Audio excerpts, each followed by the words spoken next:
Welcome to our Spain Perspectivas. Hello, Gaetano. How's it going? It's going great, Tanya. How are you doing?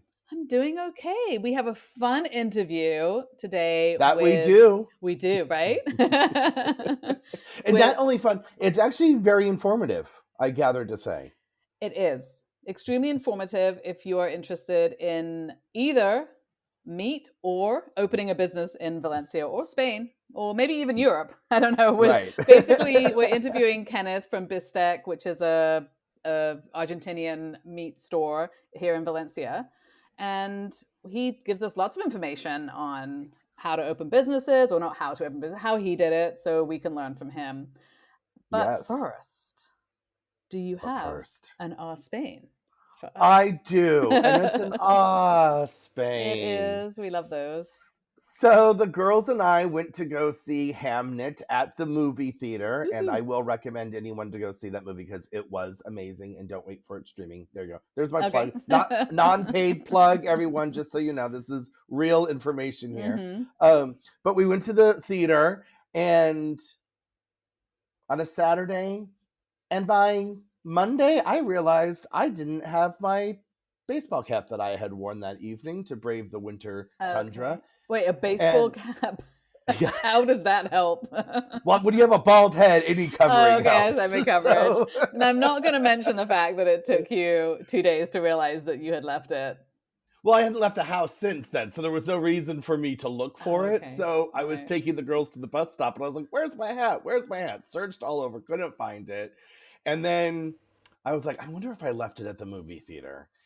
So I was like, "Great." Well, I had to wait until 3, and I'm like, "It's not going to be there. It's been a couple days." So I walked over to the movie theater at opening, and they had it, and she was like, "Hold on," and she came down. But what was also funny is that I wasn't the only elderly gentleman, because I realize I am now entering pre-elderliness, that I leave my hat at places, and Right. there was a line of us men that had lost Really? various caps and hats, yes, over the weekend, and she came down with a handful of caps to dole out to Oh.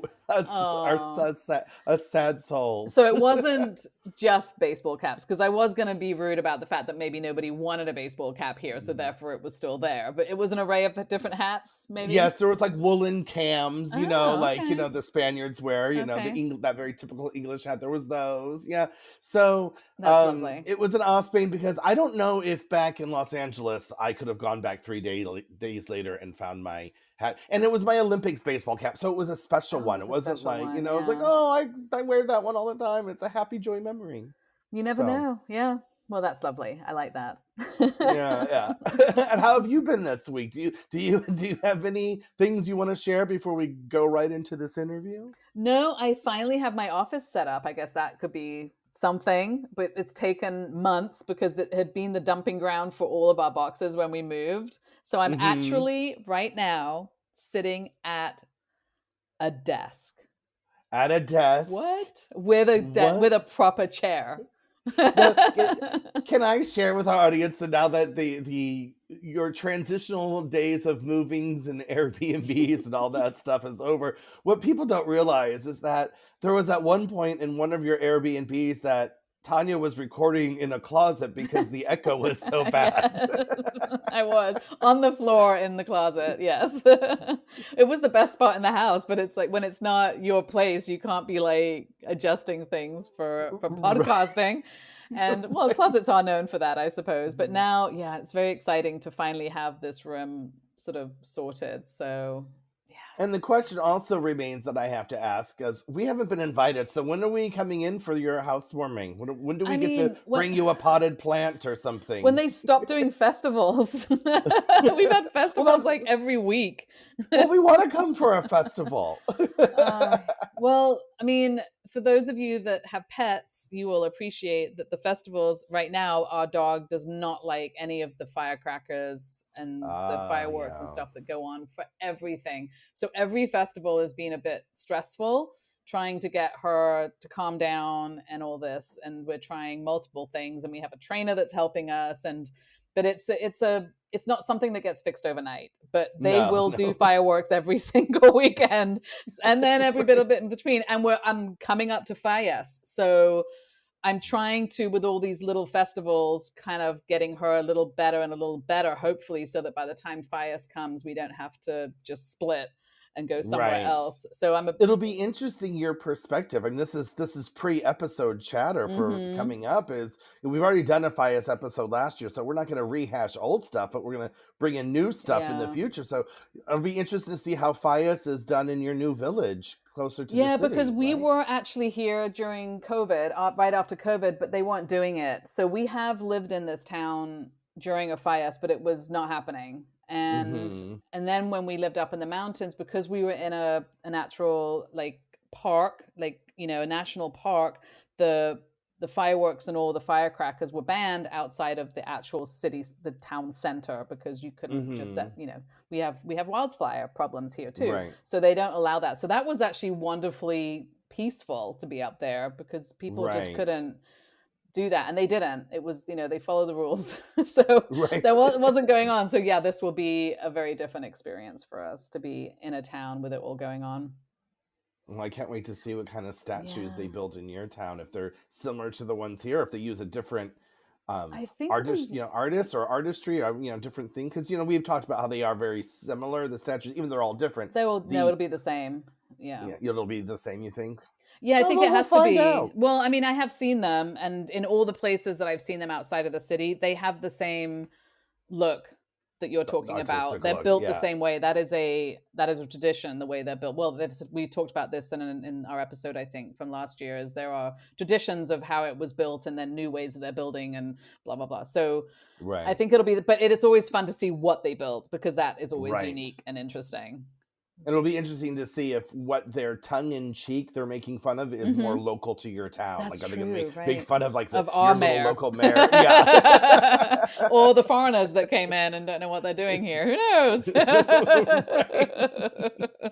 Yeah, just never know. Anyway, that's a little tangent. Anyway, but so anyway, we have this wonderful interview coming up. So we hope everyone enjoys it. And And this is our second interview, so we hope the sound is good. We're still getting out our what's the word I'm looking for? Bugs and technical difficulties. But absolutely enjoy. enjoy.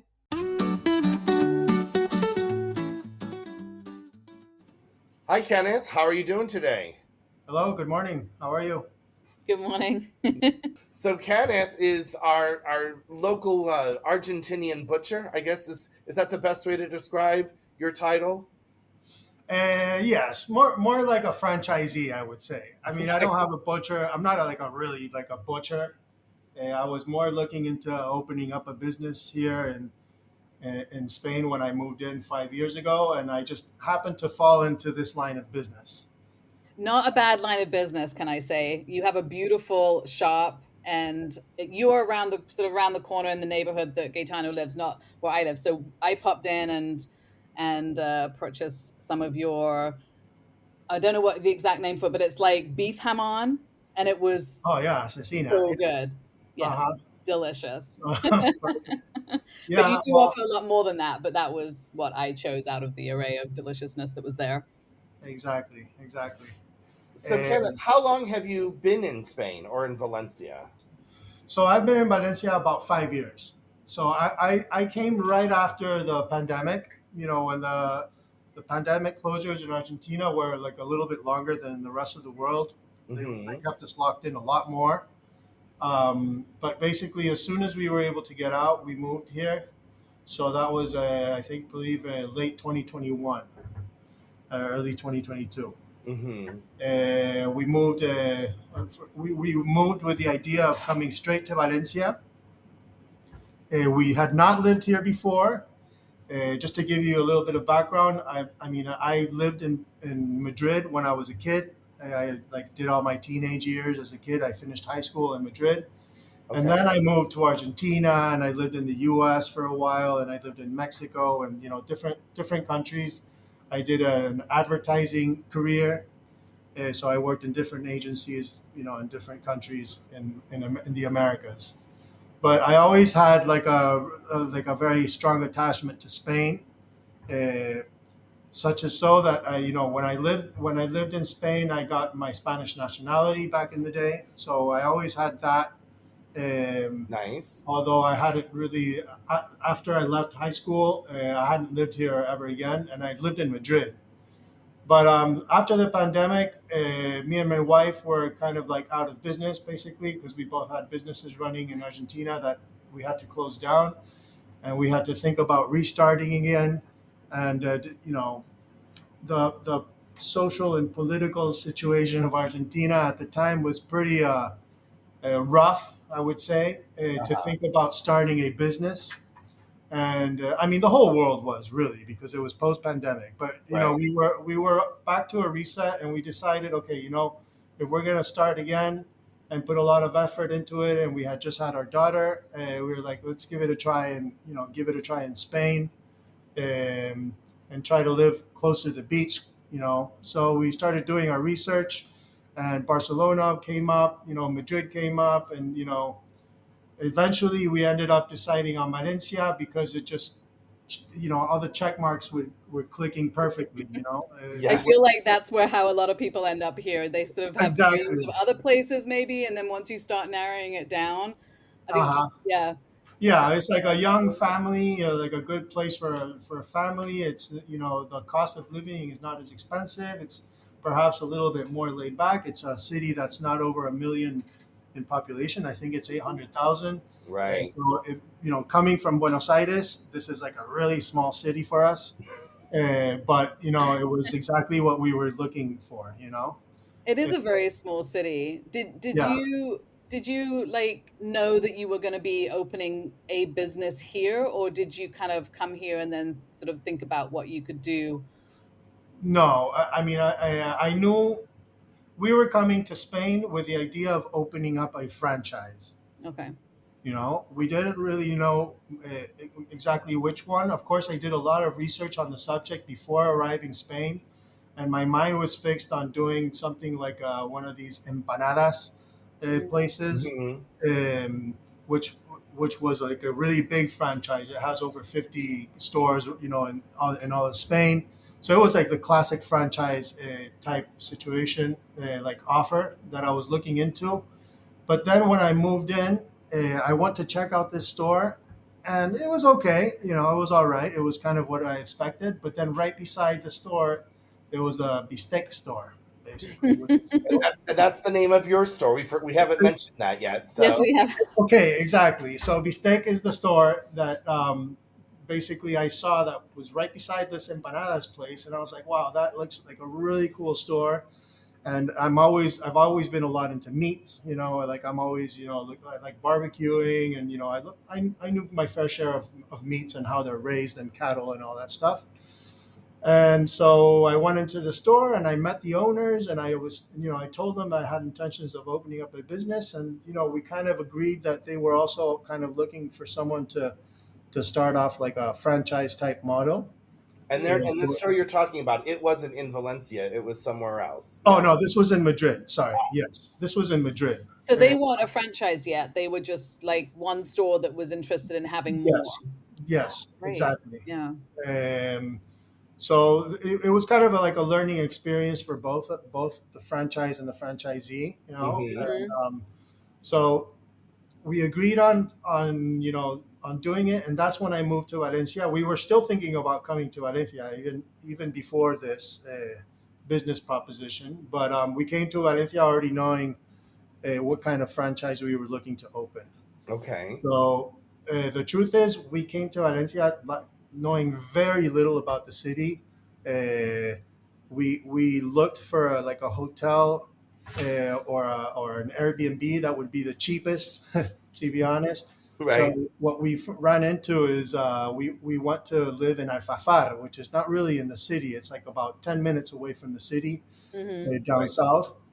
And we stayed at a hotel there, and we kind of drove into the city every day for about 2 weeks, trying to get to know it. Which was awkward in a way because we didn't know anyone. And it's not like we could just meet up with a friend and they could take us around the city. We just basically Right. came in with a car, and we just walked around the city with our 2-year-old, and kind of discovered it on our own. That's kind of a good way to do it, though, since you had to drive to stay outside of the city and drive in and out of the city every day gives you a unique view of neighborhoods that you probably never would have gone to if you weren't driving through them. Correct, And correct. you, yeah, more ability to look around, I think. Right, and to be honest, also, Bistec is kind of like a store that is probably a better fit in like the outskirts of a city where people have more houses and grills and somewhere to cook the meats on. Mm-hmm. And I saw that forced me to go and look around the outside of Valencia. But we noticed that like all of the businesses were really pretty much concentrated in the city. There was not. Right. It didn't seem to be like a bigger opportunity outside the city. So we just looked into the city, and we just got really lucky with the place that we found, which is in the Canoas area, which we're in Joaquin Costa Street, really close to Colon, and it's You're a very really, central. I mean, it's a beautiful shop, a beautiful area, and it seems like your type of shop would want to be there.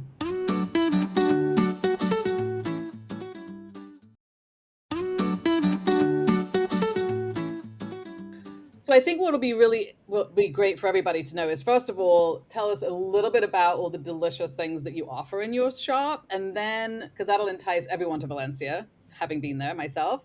And then maybe we can just talk a little bit about like what the process is of opening a business as a foreigner in Spain and in Valencia. okay. So the store is different from many stores in Valencia. This is like a meat boutique, rather we like to call it, rather than a butchery, because basically you have all of the meats and everything presented. They're all in vacuum sealed packages, ready to go, and it's not like your traditional butchery where you could come and ask for a certain meat, and I just have them all hanging out there, and you can choose what you want. Over Right. here, it's like a different model, which exists a lot. You might see it a little more. You especially see it a lot in Argentina, but you'll see it in Madrid. You'll have more of these stores. But in Valencia, I'm basically the only one that has opened up this concept of store, which is, the vacuum sealed meats of like really high quality meats. What we have is mostly Argentinian Angus grass fed beef. It's grass fed, grain finished, so it's like really top quality. And apart from that, the store theme is everything surrounding meats. So you'll have the wines, and you'll have the coal, and you'll have the seasonings, and you'll have the rubs, and you'll have the sauces. Everything that I can relate to meats is what I try to have in the store. Mm-hmm. And it's been already almost 4 years. Of course, just to tell you a little bit of how things went from the start. So basically, as I told you, I was the first franchisee for this company, and I had to do like everything from scratch. So it was more like starting your own business It versus. was starting my own business, but having a good crutch, which were my business partners Mhm. that are in But it was Madrid. that's a commitment to be the first franchisee as well. Like, I mean, that is a Oh, of commitment course, too. yes. Yeah. We're all highly invested in making this work, and I was very fortunate to find good, honest people behind it. The franchise world is difficult, as I've heard in Spain. Um, One specific thing, to give you a tip on franchises in Spain, and I don't know if it happens elsewhere, but what happens here a lot in Spain with the franchisers is that they offer a really good product, and that as a franchisee you're obliged to buy it from them, Uh-huh. Mhm. and that kind of limits your movement, because if they want to raise the prices on you, you have no other option than have to buy them. So you have to be really careful about what franchise you select, because Gotcha. there's many franchises that will get you into the business, showing really good numbers, but then when things are doing good, they can very easily squeeze you. Mm. And that is something which is like, for me, is something I didn't know before coming and opening up a franchise. And then I read a lot into it, and apparently it happens a lot with different franchises. In So my do you, case, sorry, excuse do me. you have a, sorry to interrupt, do you have a, like, is that part of then really looking closely at the contract you have with the franchise to make sure that they can only do so much? Is that? Oh, for sure, for sure. Yeah, that's like my big advice, or at least to know that that's the situation, Mm-hmm. because in my situation, I of course I am obliged to buy meat from my source, Hmm. but my source is really good, legitimate business people that are looking to make my business work, and they give me a really good product at a very good price, or offering a really good margin for my business. So that's the best of all cases. But the real truth is that I need to have to trust this person to actually give me really competitive prices, and to not take advantage of me in the long run if they want. And when they see that my business is doing really well, they could easily just raise the prices on me and take a cut of what I've worked so hard for. Yeah. Right. So that is it's a little bit of a it's something to watch out for on all on all franchises over here, depending on what the business is, but especially on like when you sell food or products of the sort. Yeah. Um, but in any case, I think I was very lucky. I ran into the right people, and so they helped me out a lot. And I had to come here and basically look from the start. I had to look for a place to put the store in. Um, that was it was kind of easy to do because this was post pandemic. Hmm. So, and which was purposely done by me, of course. We came here with the idea thinking, if we're going to start a business, we're probably going to have a lot to choose from, and the business is probably going to be a little bit slow to start off, Mm-hmm. because of that whole pandemic situation. But we were able to find a really nice spot. I believe that we got really lucky, but and the place was an absolute ruin, which in my case was fine because I had to do a lot of construction in it, and to put it into to the looks of the what the franchise requested. So whatever would have been there before, I would have had to take down anyways. So I was lucky to find a place that was in a really good spot, and I was able. It was like a clean board, that I was able to just do the work that I had to do on it. And Did you find when you were looking, and this might have changed because of like the timing that you were here, when you were looking around for places, were most places that you were looking at locations that you would have had to do work on, like it was really old businesses that have maybe gone out, or did you find a lot of places that maybe were in good shape? I no, mean, no, the normal thing would be to find a place that is in decent shape and that you could use as is. okay, and you found enough of that in Valencia. Oh yes, I mean at the Okay. time there was like a huge amount of offer. I don't Mm, think that the situation is like that anymore. As a yeah. matter of fact, if you walk around, the blocks around this store, you'll see like most places are being taken over, or they're actually finishing things off. Hmm. But there's not so many like free places to rent anymore. Yeah. True. Yeah. I mean, even the couple years I've been here, I've seen the storefronts are filling up. There's less vacancies. But I had a question: was starting this business, was it, so you had the support of the franchise, even though you're doing this as a new franchise, everything's new. But in dealing with the government, was it easy to start this? I mean, was there like a checklist from the government, just follow these steps? Or was it like every time you went, there was a new rule and a new thing and a new. No, no, no. It was actually pretty easy, to be honest. I of course I hired at the time I hired lawyers to do all the contract with the franchise and everything, and that was really easy.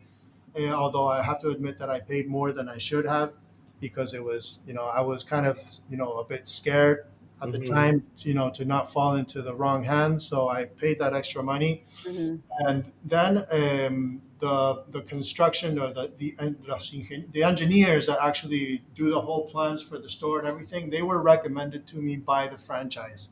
Okay. So that, of course, the franchise added a lot of value in that sense, because I don't know that I could have done it on my own, Mm. because I had never done such a thing. But Right. basically, what you need is an engineer that knows the kind of business that you're in, and so they kind of design the store. The whole design of the store is thought following strict guidelines, Mm-hmm. how a store of this, that sells meats has to be.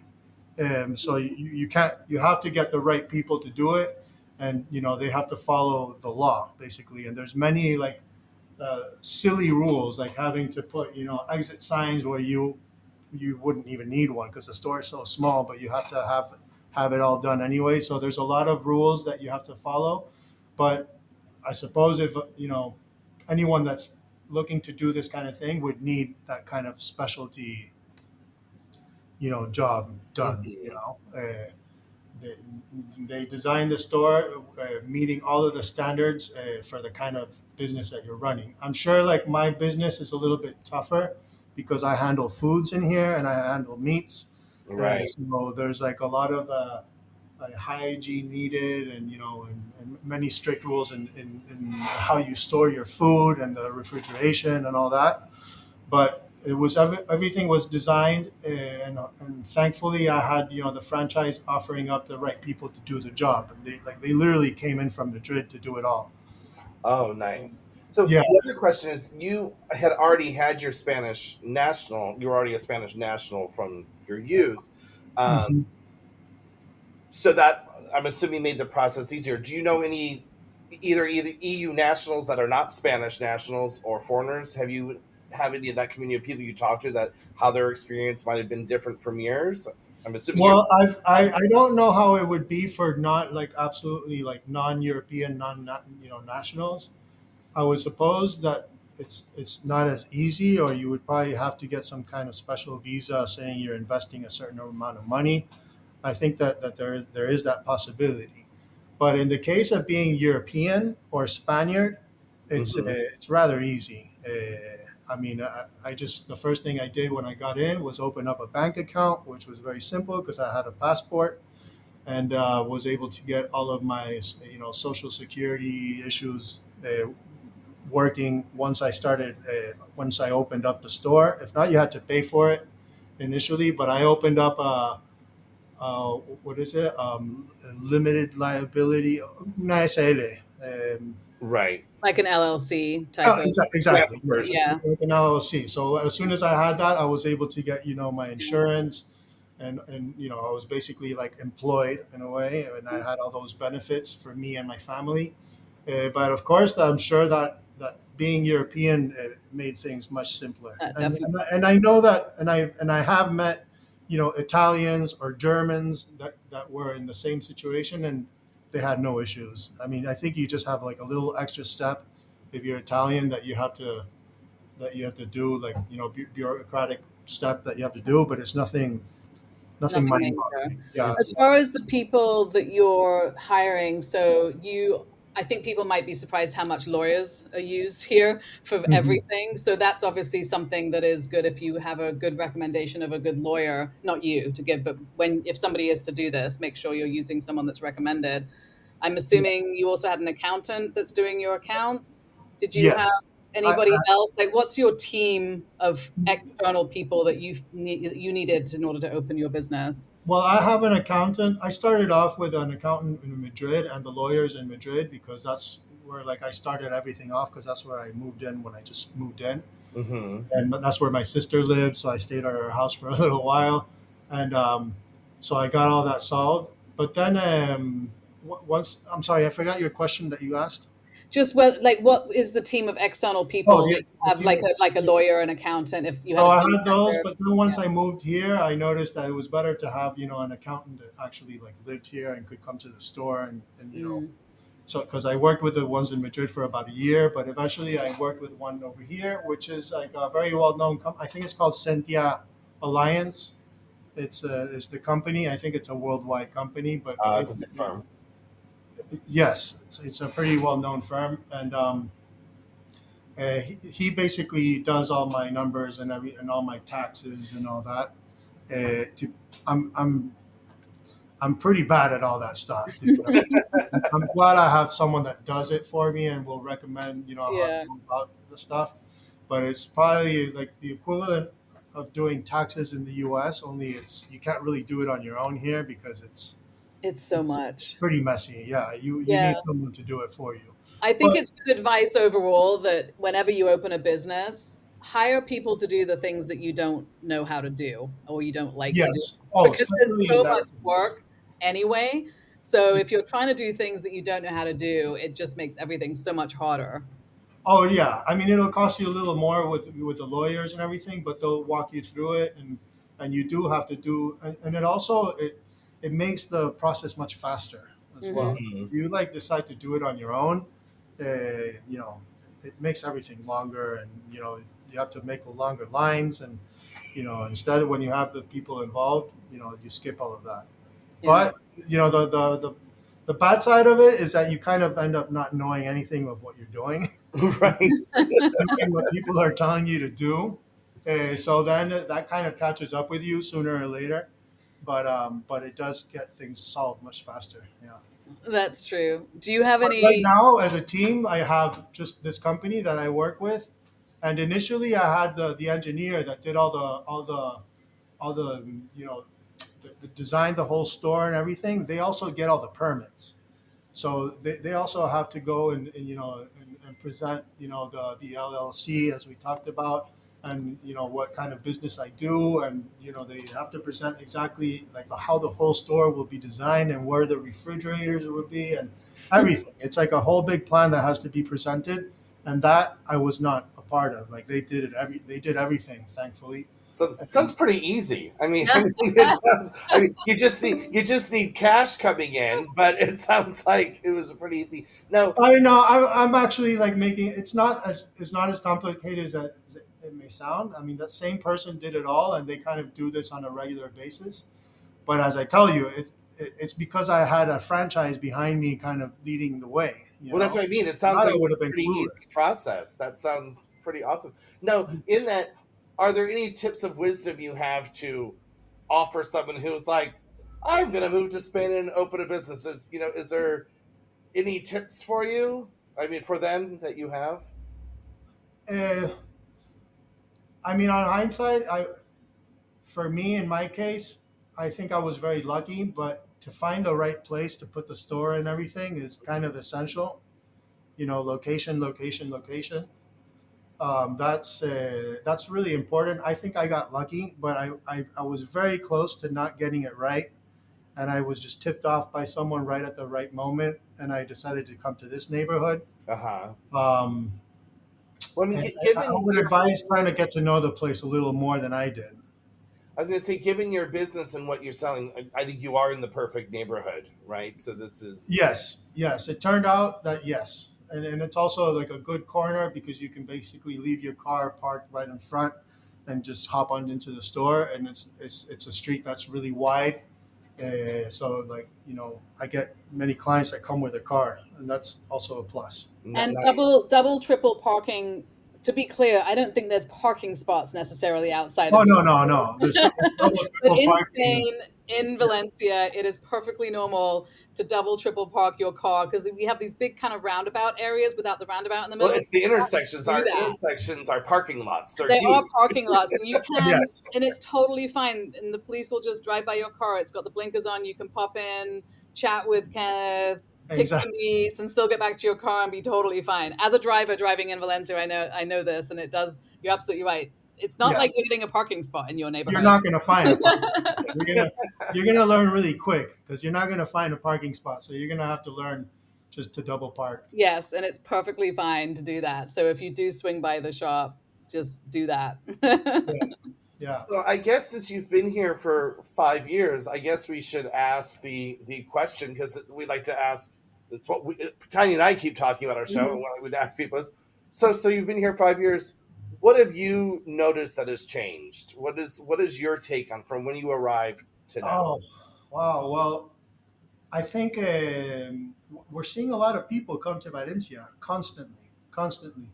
Lots of foreigners, um, like from Latin America and from the U.S. and from Canada.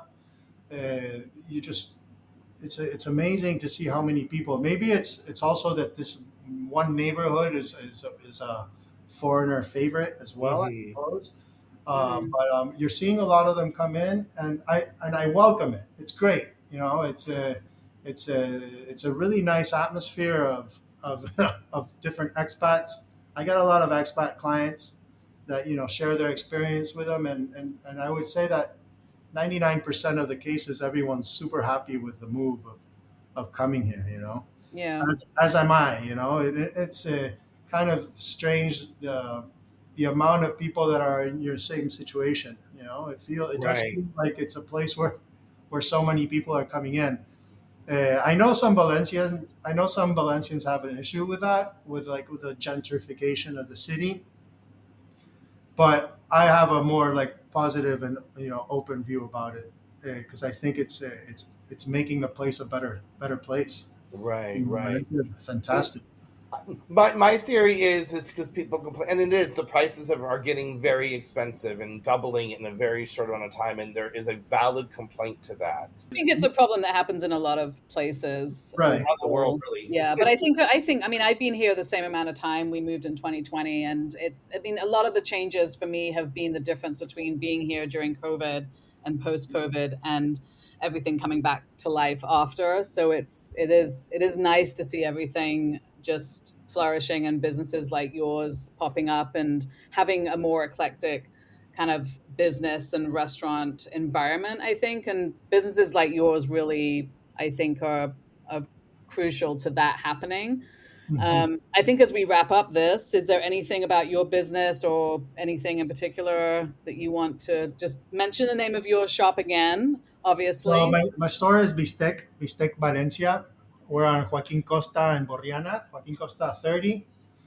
And basically, I would recommend you to give it a try. It's So honestly really good meat. The store looks fabulous. Everything looks nice from the outside, but in the end, what really matters is the product.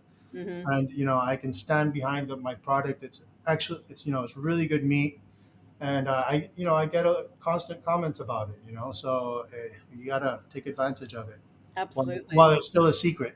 Not anymore. Well, you have a beautiful shop with amazing products, and Yes. thank you so much for your time, Kenneth. Thank Thank you. you.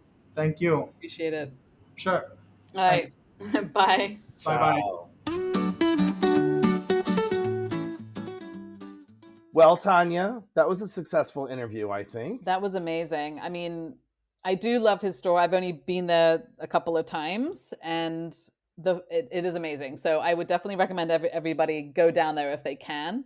And For sure. he was very informative, and that I love that, because we do want our interviews to give people something that there might be people that are thinking about opening a business here, and I hope that was informative on making it sound good, because he had a good time opening the business. Had a good time with no overall. major hurdles. No. Yeah, it sounded.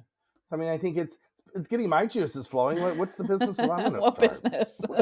Spain, the shop. What do we sell? Spain, the shop, yes. I don't know what to sell. Tote bags and water bottles. I think we need to come up with a better plan. Well, if you want a tote bag and water bottle, I think we have merchandise available on our website. We do. Yes, we don't need to open a store for that. All right, Tanya. Adios. Adios. Bye. Thank you for listening to another episode of Our Spain. We really appreciate all the support we have received since we started this podcast. Visit ourspain.com for transcripts to this and our other episodes, some exciting merchandise, and if you are so inclined, there is also a link to buy us a coffee, which helps support this fun endeavor. And please follow us on Instagram and YouTube at Spain Podcast. And don't forget to subscribe to us wherever you're listening. It really helps us stay connected, and we'd love to hear from you. Let us know if there's any topics you would like for us to talk about. Even though we are happy to talk about anything, we also want to make sure it's informative for you. Exactly.